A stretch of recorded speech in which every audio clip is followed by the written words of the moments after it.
Buenas tardes y bienvenidas, bienvenidos a esta clase abierta del seminario Sigmund Freud de la Escuela de Poesía y Psicoanálisis Grupo Cero, que como cada mes abre sus puertas para poder tener acceso a todas las personas interesadas por el pensamiento freudiano y por ese complejo y apasionante estudio de la vida psíquica. Hoy está previsto trabajar el texto de Freud, un texto de 1901, que se llama el texto conocido como el caso Dora o análisis fragmentario de una histeria.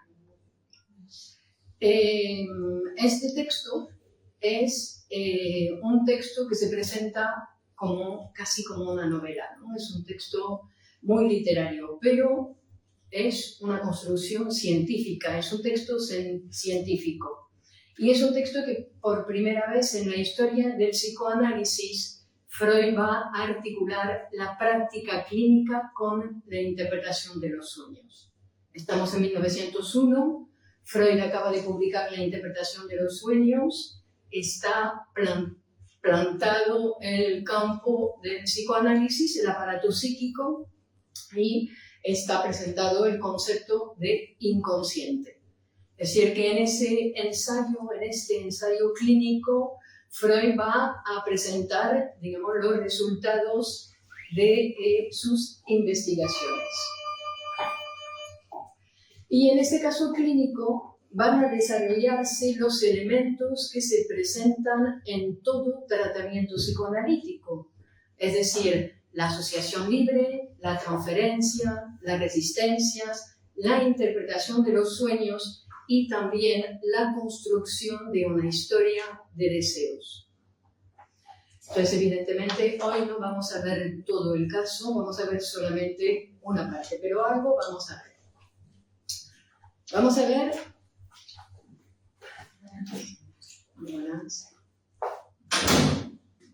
la histeria. Freud parte de una concepción estructural de la histeria. Es decir, que ella lo había ido viendo en los textos, en los casos clínicos anteriores a la interpretación de los sueños, que la histeria no es un capricho ni una enfermedad de mujeres, sino que es una formación del inconsciente, donde un deseo sexual, infantil y reprimido encuentra su vía de expresión a través del cuerpo. En la histeria, o por lo menos en el caso que nos ataña hoy principalmente, lo que vamos a ver es el mecanismo de conversión. Es decir, que el afecto que acompaña a una representación reprimida no desaparece, se transforma. No se desplaza, se transforma. Al no poder tramitarse por la vía simbólica, por las palabras, se convierte en síntoma somático. Y así funciona el mecanismo de conversión. Es decir, una energía psíquica no encuentra la salida apropiada con las palabras y por eso va a invadir el cuerpo. Se va a descargar ahí la energía. Y ahí, por ejemplo, que vamos a ver el caso de Dora con sus múltiples síntomas, donde ella presenta disnea, tos nerviosa, jaquecas, asco, afonía, contracturas, depresión, abulia, parálisis, alucinaciones sensoriales, tiene un abanico, no todo a la vez, pero va a presentar muchos síntomas. Y ahí, claro, Freud nos lo vuelve a decir, no son simulaciones, son satisfacciones sustitutivas de un deseo sexual infantil reprimido. Son manifestaciones del inconsciente, así como los sueños, los lapsus, los olvidos y los chistes. Entonces, la represión, que por supuesto entra en juego de manera potente en este caso, es la que va a fundar el aparato, primero, ¿no? La represión entra en juego en la producción del aparato psíquico. y esa represión que va a seguir trabajando, es decir, que una vez que produce el aparato se sigue manteniendo, se sigue activa y sigue trabajando. ¿Para qué? Para mantenerlo reprimido, claro está. Es decir, que cada vez que un elemento se acerque al material reprimido, pues lo que hace la represión lo absorbe y se lo lleva a lo inconsciente. Entonces, esa represión, lo que es interesante de ver en el mecanismo de represión, es que no absorbe todo, digo absorber, para decirlo de alguna manera, pero digamos que no hace inconsciente a todo el material, sino que divide la representación y el afecto, porque lo que nos va a decir Freud es que el afecto no se reprime, se desplaza o se transforma, y en el caso del mecanismo de conversión se transforma. Es decir, que la representación va a perder acceso al discurso, es decir, que va a quedar reprimido, el sujeto no va a poder saber de ello, y no va a poder saber de ello, pero el afecto que acompaña la representación se va a convertir en el cuerpo en síntoma. No va a poder estar conscientemente de ello, ¿no? Por eso te detuviste en el rato. Ok. No estoy escuchando. Que no va a saber conscientemente de ello, pero va a saber sí, saber. No, lo que dice Freud es que el yo ya no va a poder tener acceso a ese material y que ya sigue viviendo, ¿no?, con el material reprimido, se asocia con el material ya existente en lo inconsciente. Entonces lo que Freud va a presentar, va a revelar en la histeria es esa desviación, que el afecto no se desplaza sobre otra representación como en el caso de la neurosis obsesiva, que eterniza el afecto desplazándolo de representaciones en representaciones, sino que se incrusta en el cuerpo y de una manera particular, ya que ese cuerpo, para decirlo de alguna manera, ese cuerpo histérico no sigue las reglas de funcionamiento anatómico y biológico, sino que sigue reglas imaginarias. Es decir, que por eso que la medicina en general se encuentra con esos fenómenos histéricos y no entiende de cómo puede ser esos fenómenos que no siguen ninguna regla, o aparente, evidente. Por eso que vamos a decir que el síntoma histérico siempre está sostenido por una frase. Es porque una frase no pudo decirse que la energía se desvió, ¿no?, para marcar al cuerpo. Es decir, que en la histeria el cuerpo habla. No siempre que el cuerpo está afectado, ¿no?, el cuerpo habla, pero en el caso de la histeria sí. Entonces, además, Freud descubre que los pacientes histéricos, así como los neuróticos obsesivos, tienen un rasgo en común. Son capaces de vivir su mundo interno como si fuera real. Es decir, que descubre que en las neurosis de transferencia, que son la histeria, la neurosis obsesiva, la fobia, existe ese desplazamiento, es decir, que muestran cómo el aparato psíquico proyecta fantasías en la realidad y el sujeto confunde su realidad psíquica con la realidad exterior, que es también lo que le pasa a Dora. Entonces, Dora llega a la consulta de Freud.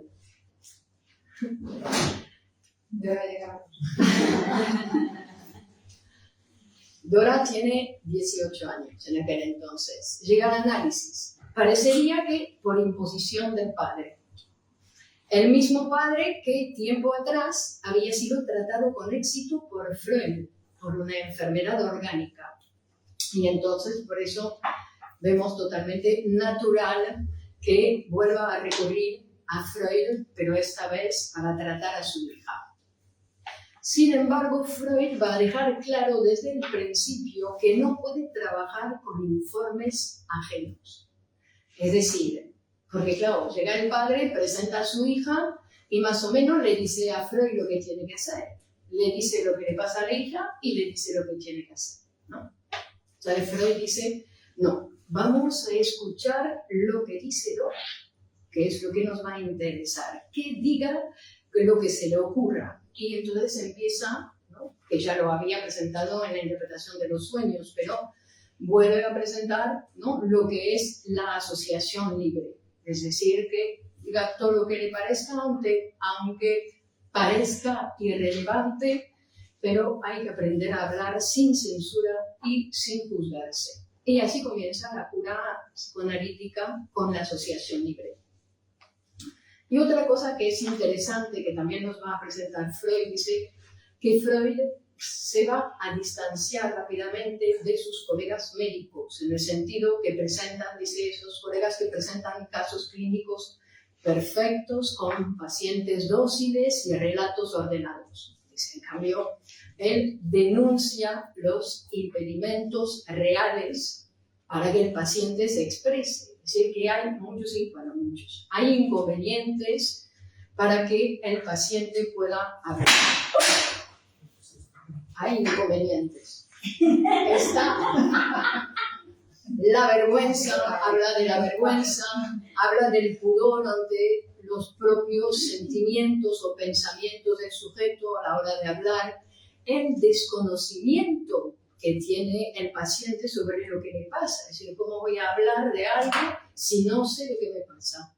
Y también habla de las lagunas de la memoria, que van a ser cubiertas, claro, por fantasías. Y sobre todo, claro, la represión del deseo está en juego, ¿no? Entonces dice Freud que el discurso del paciente nunca puede ser un informe perfecto. Es decir, que en este caso, que es muy interesante, Freud nos va a presentar, nos va a dejar ver el trabajo clínico real, que no va a ser en línea recta. Bueno, vamos a ver un poco la historia familiar, ¿no? La historia familiar que va a venir a contar, que ya presenta, bueno, Freud había atendido a un hermano del padre, al padre, a otra tía, creo que ya sabía un poco el ambiente de la familia paterna. Algo sabía, claro, porque todo eso va a tener su papel, va a participar, digamos, en lo que es Dora, ¿no? Entonces, el núcleo familiar de Dora es su papá, su mamá y un hermano mayor de 1 año y medio.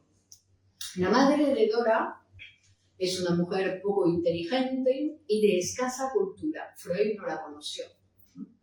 Y que al no comprender mucho los intereses de la vida de sus hijos, se dedica a la economía doméstica, pero de tal modo que limpia tanto que ya no se puede usar lo limpiado. Y se pasa la vida, y Freud llega a hablar de una psicosis.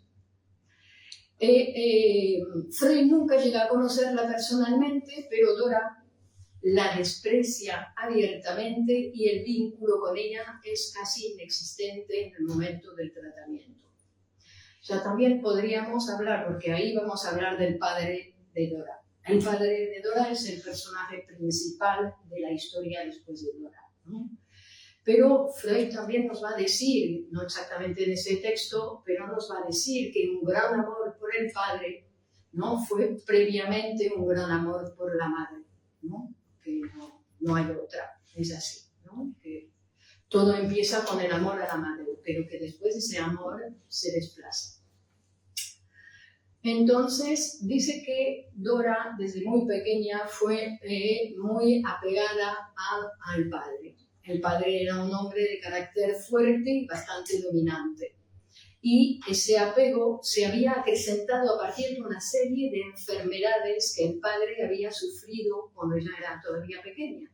O sea, que ella ya iba a cuidar al padre de pequeña. Entonces, como decía, es el personaje central de la historia de Dora.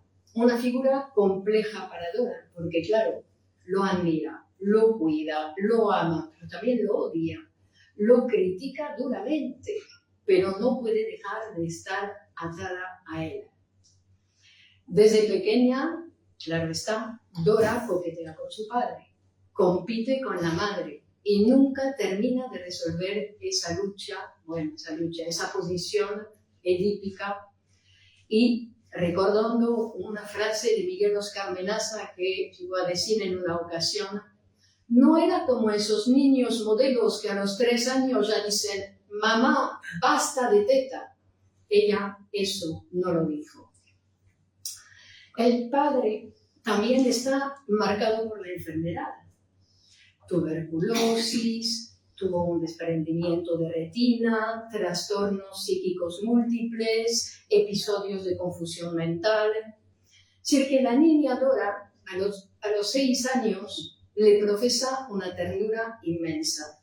A los 10, esa ternura se enreda con la enfermedad del padre. Un padre que en sus propias confusiones también no sabe si Dora es su hija, su enfermera o su novia. Esta confusión es bastante habitual. Nos confundimos todo el tiempo. Hablamos con nuestra madre como si fuese nuestro padre, con nuestra jefa como si fuese nuestra madre, en fin. Confusiones para nada convenientes. Y Freud destaca la identificación de Dora, como decía anteriormente, con la familia paterna enferma, ¿no? Tanto con lo intelectual como en lo patológico. El hermano, para subrayar el hermano, estaba, pues, y para enseñar también lo que vamos a ver después, es decir, desde la misma familia, cada uno va a tener una vida diferente. El hermano toma otra ruta. Prefiere alejarse del núcleo familiar y cuando hay conflicto se alía con la madre. Ella, en cambio, se alía con el padre. Así van las peleas familiares. La enfermedad de Dora.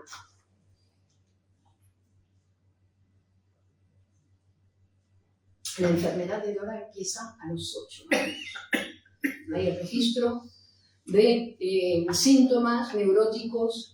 Sufría de una disnea, un ahogo permanente, que había aparecido por primera vez tras una excursión por las montañas y que había sido atribuido a un surmenage a los 8 años, pero que luego de 6 meses de reposo y cuidados había desaparecido.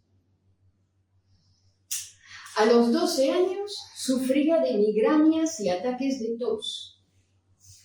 Comienza a imitar las enfermedades del hermano.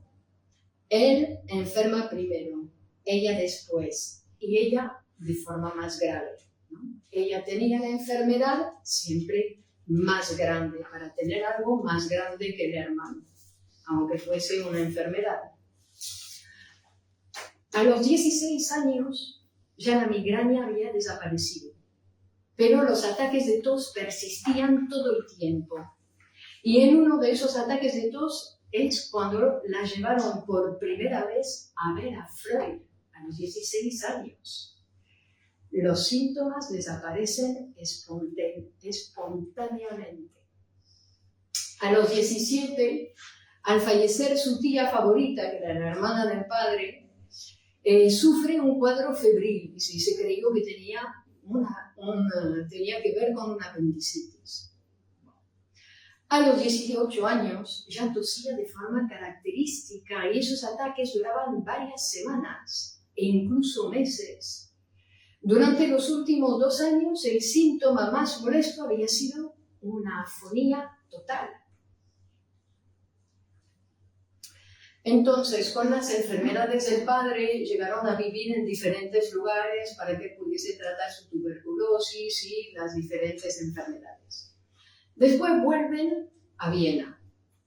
Freud describe a Dora como una floreciente muchacha de rostro agradable e inteligente, pero que causa preocupaciones a sus padres.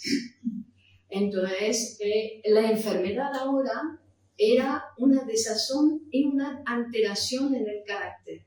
Se peleaba mucho con su padre y no se entendía con la madre, a quien a toda costa quería atraerla hacia las actividades domésticas. Wow. Entonces, parecería que todo lo que le ocurre a Dora es grave, pero no por lo que le pasa, sino por lo que hace con lo que le pasa. Ahí vemos que las enfermedades no determinan todo en el sujeto.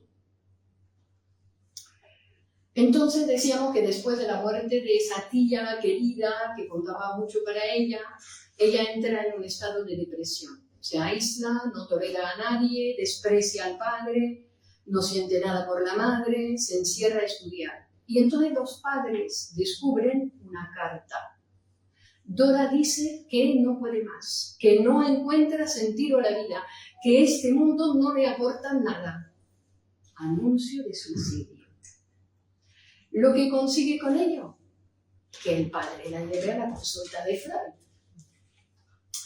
El padre sabía, se presenta, ¿no?, a Freud y dice, sabía que no era nada serio. Ese anuncio de suicidio no era nada serio y le explica a Freud la razón de la enfermedad de Dora, vista por el padre.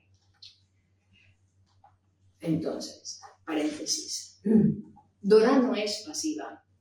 También ella juega en el juego, también ella seduce, no es inocente.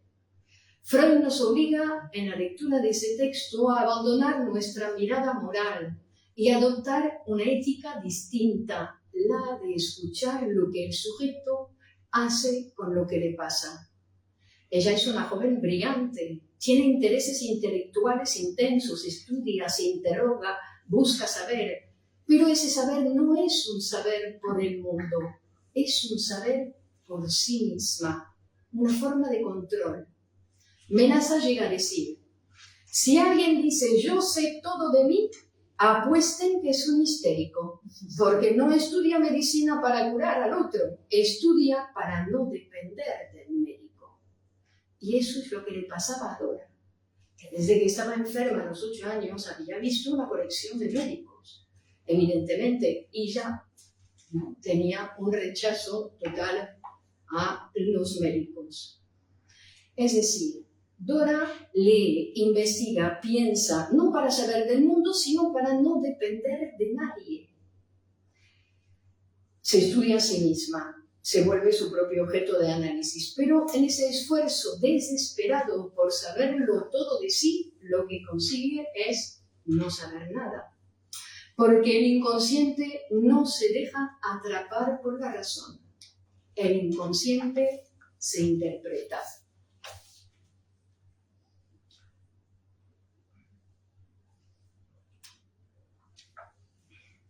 Bueno, la historia clínica nos muestra que Dora tiene una tendencia a enamorarse de figuras que van a morir. Lo hizo con su tía, hermana del padre, con quien tuvo una relación íntima y fuerte. Al morir ella, Dora entra en una depresión profunda. No ama a alguien, ama la pérdida, el duelo anticipado, el dolor que confirma su posición como víctima sacrificada. Como dice Miguel Óscar Menaza, vivimos como vamos a morir, porque estamos determinados por el futuro, por la finitud, no por el pasado. Entonces, como decía, como buena histérica, desprecia a los médicos y a los hombres, incluyendo al padre, claro, que aunque también sea el objeto de su deseo. Es decir, que renuncia hasta Freud, digamos, hasta que acepta que su padre la lleve a Freud, renuncia al auxilio de los médicos. Entonces, Freud pensaba que la histeria surge de un trauma psíquico, algo que ha ocurrido y que el sujeto no puede elaborar. Pero pronto aquí, en este texto, ya ha cambiado esa idea. Es decir, una escena que puede no haber sucedido, pero que marca al sujeto como si hubiese sucedido. Freud descubre así que no importa tanto la verdad factual, sino la verdad psíquica. No importa si hubo realmente abuso, lo que importa es que Dora lo vivió como tal. La diferencia entre el trauma real y trauma psíquico es esencial, porque el trauma real, el que sucedió de verdad, se elabora mejor, tiene puntos de apoyo en la realidad. El trauma psíquico, en cambio, es puro deseo reprimido. Y por eso se vuelve más resistente. Fantasías tenemos todos, conscientes, inconscientes. Las que pueden provocar síntomas son las que no se dicen. Entonces, necesitan la interpretación psicoanalítica. ¿Pero qué le pasó a Dora? ¿Cuál es la historia? La historia central es entre Dora, su padre, y los señores de K. Nos va a hablar Freud, nos va a presentar los señores de K, el señor K y la señora K. Como hemos visto, el padre de Dora es un hombre de negocio. Bueno, no lo hemos visto, no sé lo preciso ahora. Es un hombre de negocio que tiene varias fábricas, ¿no? En las alrededores de Viena, y que conoce desde hace años a una pareja casada, el señor K y la señora de K. Con el tiempo, el padre inicia una relación amorosa extramatrimonial con la señora K. Y esta relación se mantiene durante años, con conocimiento, aunque tácito, de todos los involucrados. La familia de Dora y los K se visitan frecuentemente, hacen viajes juntos, se invitan mutuamente a sus casas. Es una relación socialmente aceptada, pero cargada de secretos. Lo que Dora vio claramente y no pudo aceptar fue que su padre estaba involucrado emocional y sexualmente con la señora K, y que a cambio parecía tolerar e ignorar los avances del señor K hacia su propia hija, Dora.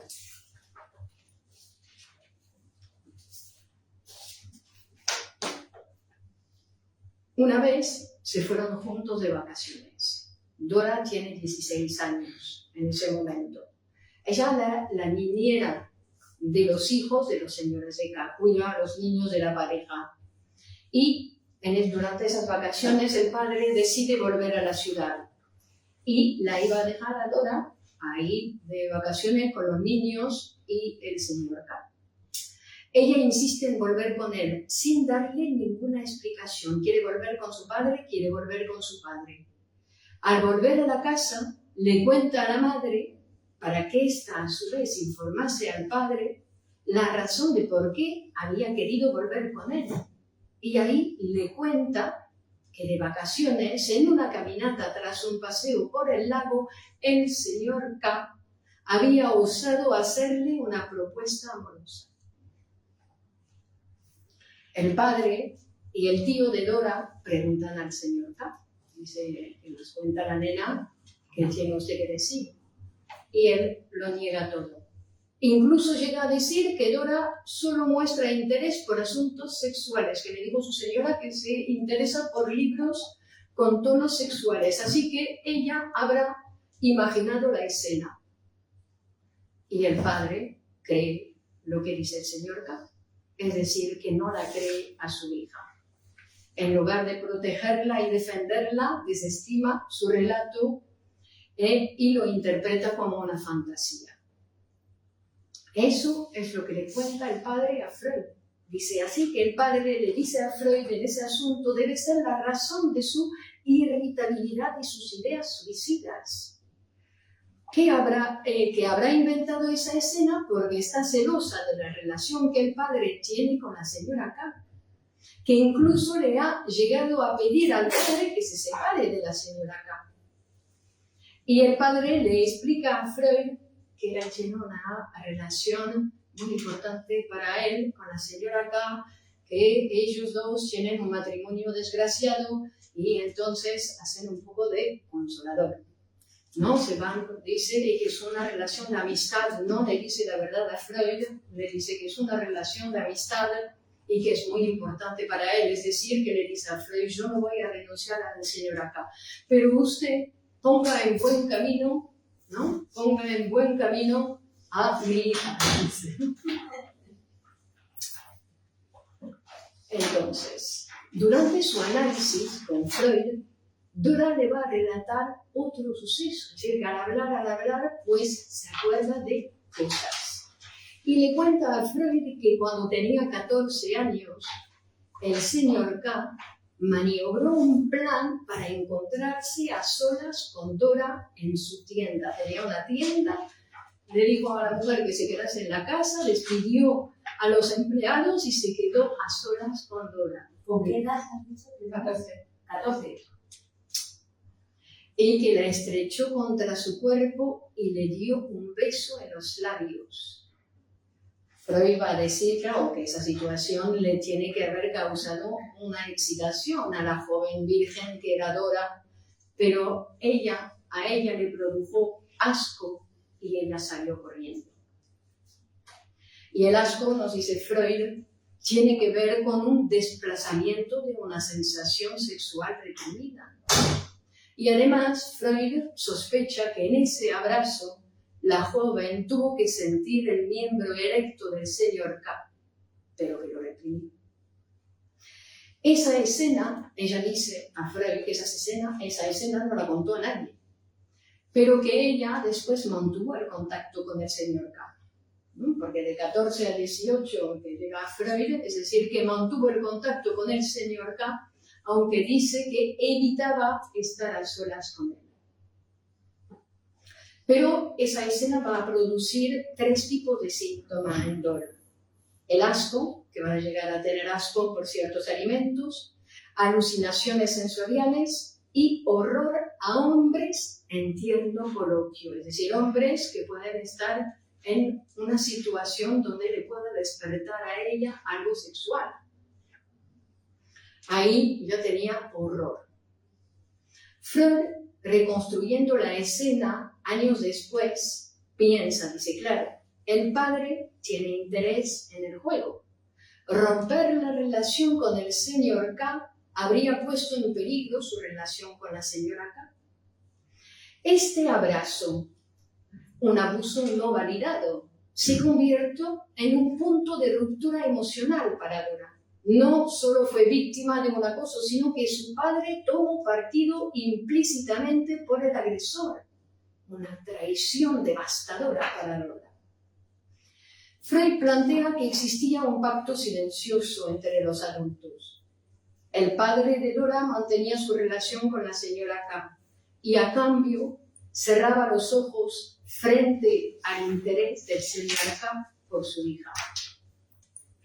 Esta es una de las hipótesis más inquietantes del caso, que Dora fue en cierto modo ofrecida como moneda de cambio en un acuerdo afectivo y sexual entre adultos. Entonces, se siente traicionada por su padre, acosada por el señor K, confundida por la señora K, que todavía no le hemos hecho entrar en el relato, que también tiene su papel, porque ella sentía, ¿no?, celos, atracción y deseo hacia la señora K. Y además está totalmente aislada, porque los adultos hacen sus chanchullos y la utilizan para eso, pero no quieren escuchar la verdad del asunto.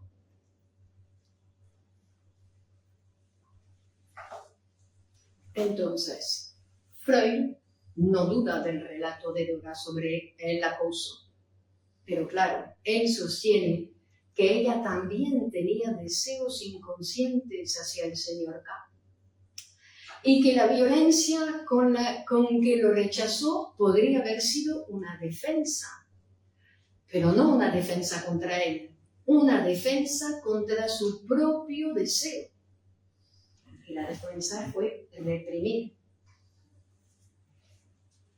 Entonces Freud le dice a Dora, que después ella va negando, ¿no? Dice que tiene sentimientos ambivalentes hacia la señora K, mezclados de celos, admiración y deseo. Y después nos dice esas cosas así muy interesantes. Freud dice, los reproches que ella hace hacia su padre esconden unos autorreproches hechos a sí misma del mismo contenido. Ella había sido cómplice de estas relaciones desde la escena del lago.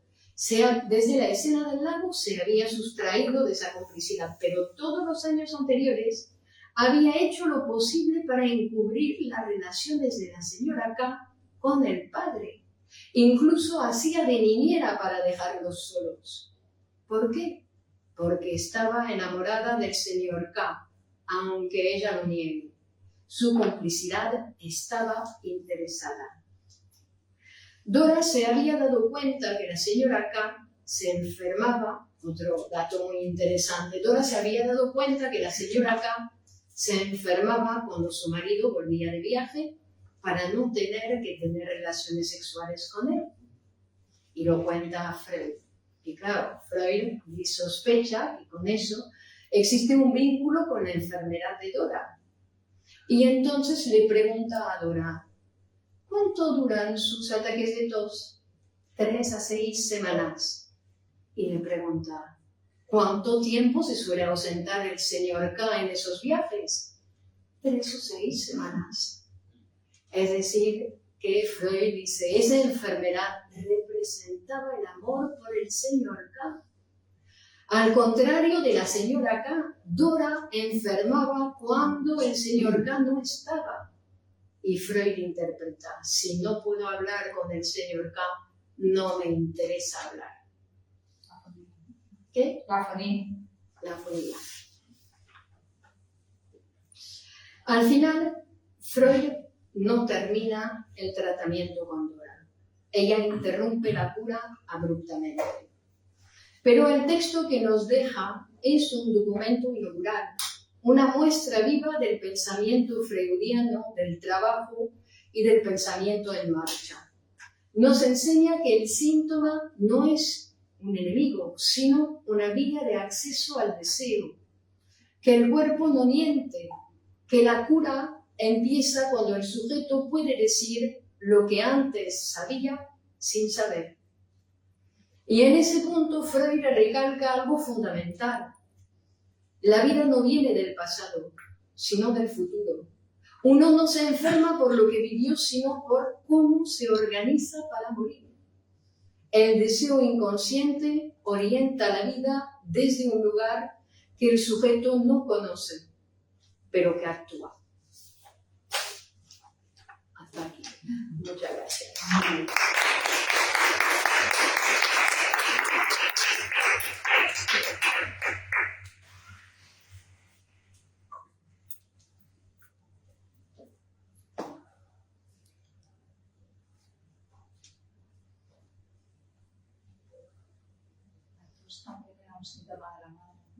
¿Cómo? Que la tos también era un síntoma de la madre. Que la complejidad en el síntoma. Sí. También es para ocupar el lugar de la madre frente al padre.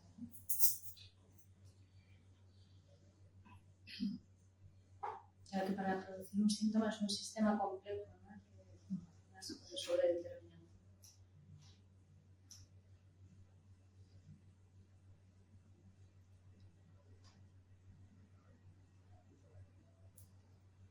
Si alguien quiere realizar alguna pregunta o comentario, lo transmito a la conferenciante.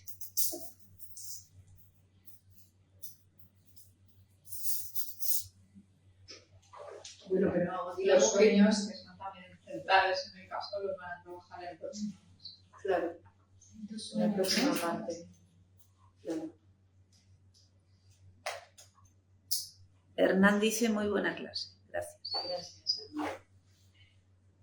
Pero claro, es ver, ahí es interesante ver cómo presenta el mecanismo de conversión, que además, bueno, ahí con la lectura de Menasa, que enseña que no son los únicos síntomas que tiene, ¿no? Que la histeria también produce otros síntomas que no son de conversión, pero que ella convierte mucho, ¿no? Entonces es interesante ver, claro, que ese deseo no tolerado que llega a...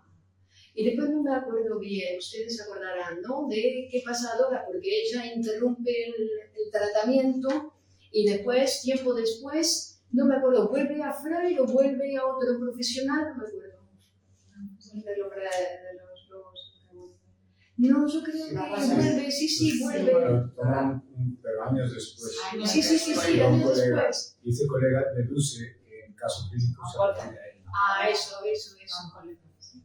¿Cómo es? ¿El colega de Luce? El caso clínico que escribió Freud. Sí. Eso lo dice en la introducción. Ajá. Cuando expone el caso dice que ha tratado de no dar pistas porque está toda la sociedad pendiente de sus publicaciones. Sobre todo un caso clínico así, es decir, que claro, era ni el nombre, aparte de Viena, sino la ciudad de B, la ciudad de L, ¿no? Es que es así todo codificado para ver si no.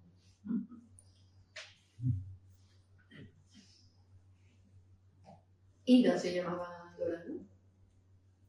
¿No es Ida su nombre? Brauer. Bueno, es Dora, como nosotros es Dora.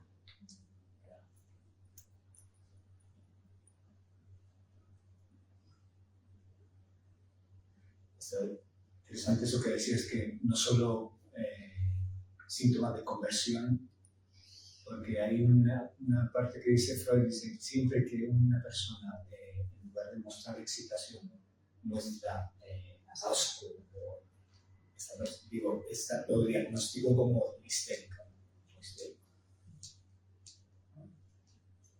Tenga o no tenga Síntomas. Bueno, pero ahí no podemos pensar que el asco ya es un síntoma, ¿no? El La asco conversión, ya- Sí. La conversión en ese sentido. Porque, bueno, cuando tienes asco por algo que no corresponde, ya es algo raro, ¿no? Bueno, no sé qué corresponde el asco. Se supone que... Además, ella empieza a sentir una presión en el pecho, Sí. ¿verdad? Que la excitación se sube. Ah, sí, Claro, sí, es un que desplazamiento efectivamente ahí. sí, que no era el pene erecto, ¿no? Sí. Era- Anatomía imaginaria. Por aquí Carolina Palau pregunta, ¿cómo Freud diferenciaba síntomas histéricos a síntomas neuróticos? Ah, es que la histeria es una neurosis, ¿no? Que es, dentro de las neurosis tenemos un abanico de diferencias que hay que ir estudiando entre las neurosis de transferencia, las neurosis actuales, y que en la neurosis de transferencia está, como hemos visto, la histeria, la neurosis obsesiva y la fobia, y las neurosis actuales, que está la hipocondría, la neurastenia y la neurosis de angustia. Y después hay otras cosas más, pero dentro de la neurosis, ¿no? Cuando se habla de síntomas neuróticos se refiere generalmente al obsesivo, ¿no? Al síndrome obsesivo. Ah,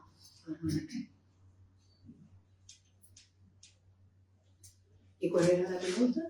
¿Cómo diferenciaba síntomas histéricos de los neuróticos? Ah, del La histeria del obsesivo. obsesivo. Pues ahí lo que hemos visto es decir que aquí la histeria convierte. Es decir, es interesante porque el afecto es como si desapareciese. También por eso se habla de la bella indiferencia de la histeria. Porque ella, el afecto lo ha convertido en algo corporal, ¿no? Se ha metido en el cuerpo, entonces ella ya no siente nada. El obsesivo sigue sintiendo culpa, y culpa por el vaso, y por el teléfono, y después por esto, y después por esto, ¿no? Y entonces la culpa lo persigue. Y es todo mental, además. Todo Porque mental. no sé si Y es todo yo tengo mental. síntomas psíquicos, el único síntoma es el estreñimiento. No somatizan. No se escuchó a Pilar. Los tics también pueden ser obsesivos. Pero sabía que era Pilar. Escucha, la pulsión.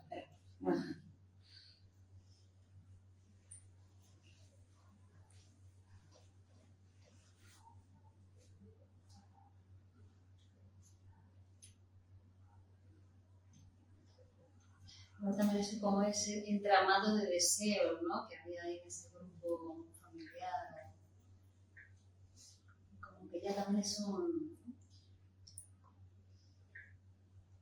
Claro, que es como salirse un poco de la familia, ¿no? Romper con esos lazos, porque claro, la han hecho entrar en todo ese juego, porque claro, la madre aceptaba todo, no le importaba las relaciones del padre de su marido con la señora K.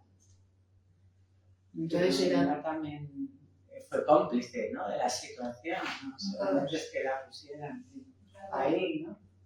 Como que era cómplice también. Estaba intrigada. Sí, claro. Todo ese juego sexual, claro. Pero ¿no? no es conveniente eso.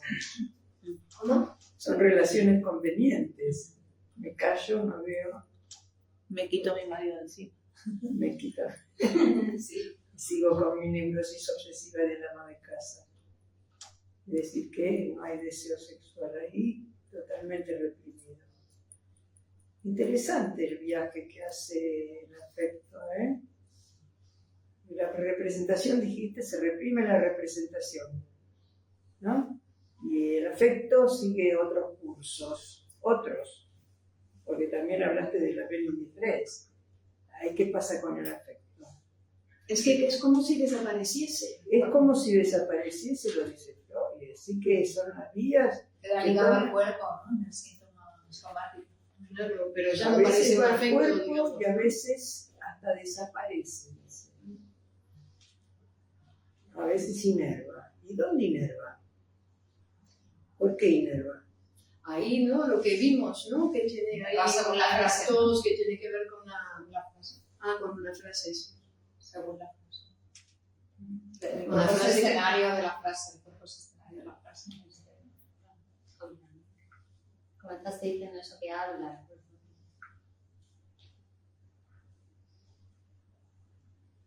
También está la historia de la angustia, ¿no? Que me parece que es casi la fobia, ¿no? O es una... Ahí sí que hay una angustia. O se transforma en angustia. Entonces, ¿no? Le seguimos. El viaje al afecto. O se transforma en angustia. Ahí nombra como 4 destinos, ¿no? Se reprime la representación. El afecto a veces sigue otros cursos distintos. La evolución hacia sí mismo, la transformación en lo común, la reflexión y la sublimación. O sea, se tiene que dar pulso.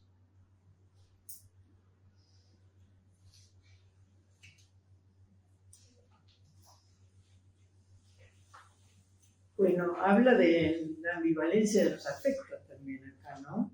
Es decir, que el amor se puede convertir en odio. Habla del Edipo completo, aunque no lo tenga formulado totalmente, ¿no? Porque es amor y odio para uno y amor y odio para el otro, es con los dos, siempre un cuadrilátero arma ahí, ¿no? Y no solamente eso, ¿no? Porque también es elección de objeto y identificación con uno y con otro, ¿no? Porque lo comentaba Alejandra, ¿no? De las Sí, dos sí, también, con la madre. si puede ser del padre o de la madre, dependiendo de si lo tomo como objeto o me identifico, ¿no?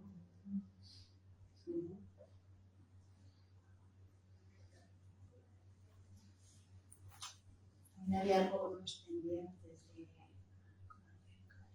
de gotas que el padre le regala a la madre. La madre no los quiere.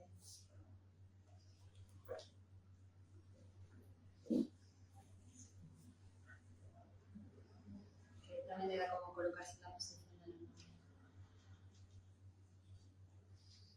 La señora acá aparece como la mujer deseada por el padre, ¿no? Porque no aparece la madre como la mujer deseada, ¿no?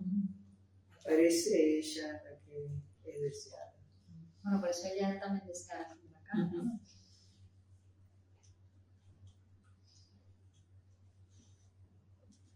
Bueno, ya desea a todo el mundo. Desea deseo. Claro. No se puede reírse.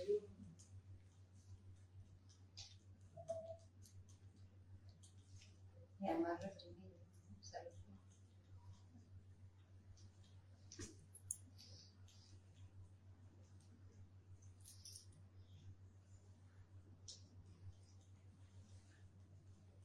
Por identificación, ¿no? Porque me estaba preguntando, pero entonces se contagia el deseo. Sí, como ella puede desear, ¿no? Se desean deseos. ¿Cómo? Que se desean deseos, no objetos. Pino dice, y parece que lo más reprimido que estaba en Dora era el amor por la señora K y por lo tanto a la madre, como dijiste antes. A la mujer. No a la madre, sino a la mujer, porque la señora K es la pregunta que ella se hace, ¿no?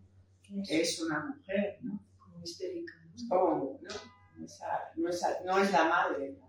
Sino como decía Norma, la mujer que desea al padre, pero como mujer, no como madre. Claro, es que es una pregunta con la feminidad, ¿no?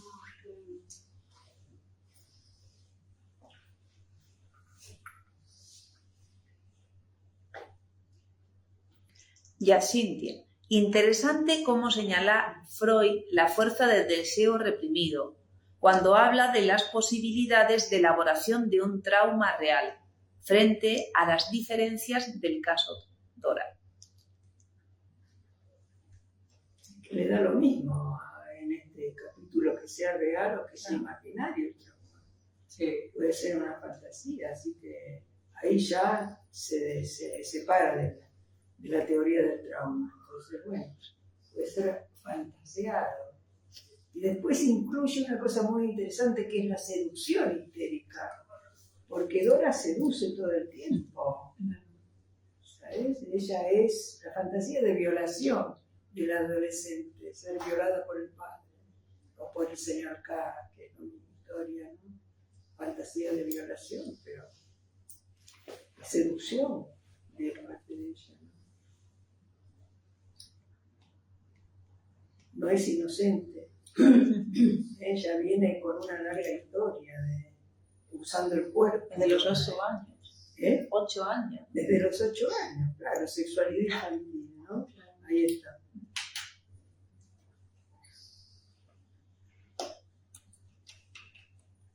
Bueno, para los 8 años ya es... La latencia, ¿no? Y así la pubertad ya no. Empieza. La adolescencia es una época de muchos ascos. Estoy con un adolescente y todo da asco. Esto no, esto. Qué asco. O también de que le da vergüenza a muchas cosas. Y la estética, como, ay, qué nariz más grande tiene este, que da. Y todo lo ven amplificado. Qué grande la tiene. Mucho deseo reprimido en la adolescencia, ¿no? Frente a ese encuentro que imaginan de una manera terrible, ¿no? El encuentro con el otro sexo. Y ahí, bueno, como le pasó a ella y también, ¿no? Que gozó con la erección de él cuando le apretaba el cuerpo, pero negó rápidamente, convirtió, ¿no?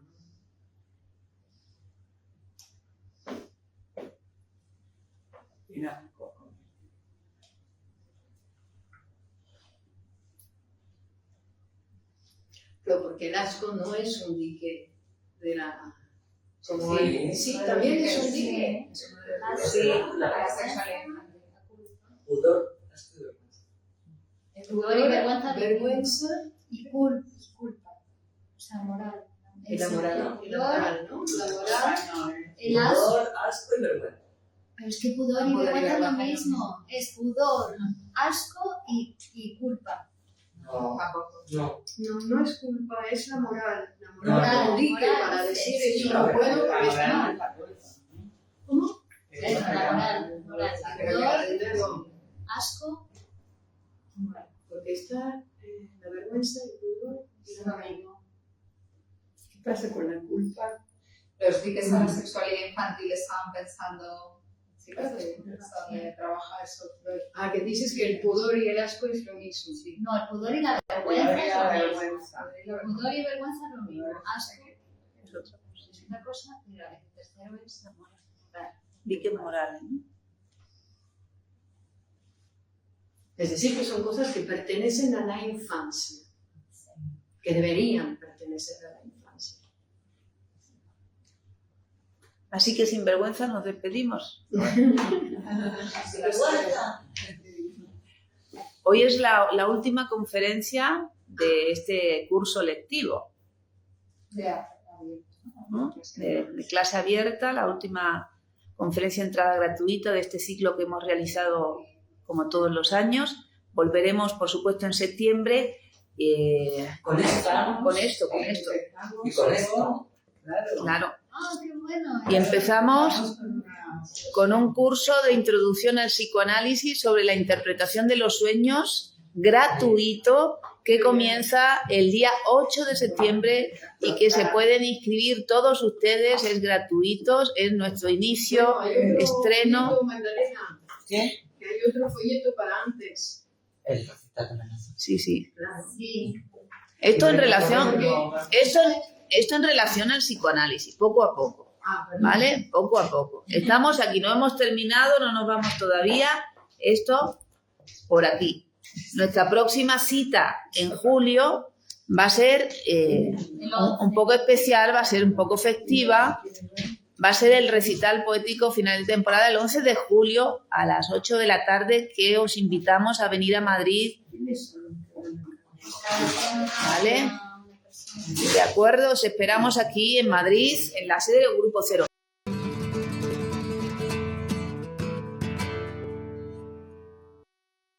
Los problemas de salud mental son cada día mayores. Son necesarios profesionales cualificados. Te ofrecemos una cuidada formación en psicoanálisis impartida por psicoanalistas con más de 20 años de experiencia clínica y en formación continua en la Escuela de Psicoanálisis Grupo Cero. Súmate a un futuro brillante. Contacta con nosotros y reserva ya tu plaza en nuestros seminarios. Si tus miedos te paran, atrévete. Comienza tu psicoanálisis.